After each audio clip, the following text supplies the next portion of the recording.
আমাদের কার্যত গাইড জোরে আটকে রেখে দিয়েছে এই ঘুষখোর শুভেন্দু অধিকারীর দলদাস কৃত দাস দিল্লির জমিদারের তল্পি বাহক কলকাতা পুলিশ। আমাদের গাইড জোরে বল প্রয়োগ করে এই যে দেখুন এখানে ব্যারিকেড করে রেখে দিয়েছে, কোথাও যেতে দিচ্ছে না। এই যে দেখুন আমি যাওয়ার চেষ্টা করছি, আধ ঘন্টা ধরে আটকে রেখে দিয়েছে। পার্টি অফিসের বিলবোর্ড খুলবে, তৃণমূল কংগ্রেসের নামে একটা সাইনবোর্ড আছে, অল ইন্ডিয়া তৃণমূল কংগ্রেস লেখা। কোনো বৈধ অর্ডার নেই, অর্ডারে কোনো স্ট্যাম্প নেই, কোনো সিগনেচার নেই, কোনো ছবি নেই, কোনো মেমো নাম্বার নেই। তারপরেও গায়ের জোরে খালি দিল্লির গদ্দাররা বাংলা বিরোধীরা বলেছে বলে চাকরি বাঁচাতে কলকাতা পুলিশ এই নগণ্য আচরণ করেছে, এই জঘন্যতম অপরাধ করেছে।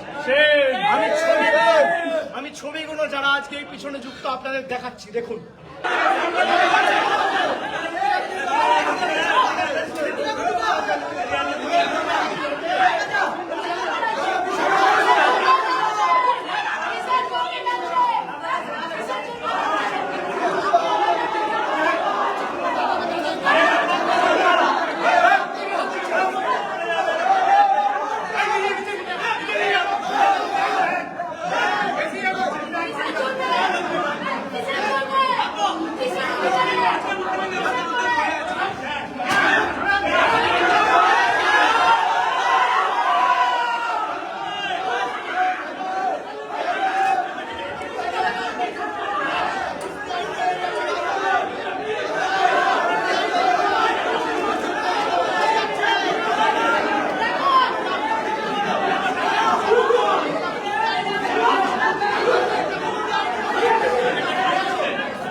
অর্ডারের কোনো মেমো নেই, ডেটাই ছিল সানসেট হয়ে গেছে। এটা শুনুন না, মেমোর প্রয়োজন হয় না, যেখানে অ্যালো ডিউটি সিচুয়েশন আমরা পুলিশ এখানে যাবে, কিন্তু আমাকে তো কাটো অর্ডার দেখাতে হবে। ঠিক আছে, অর্ডার দেখাতে হবে স্যার।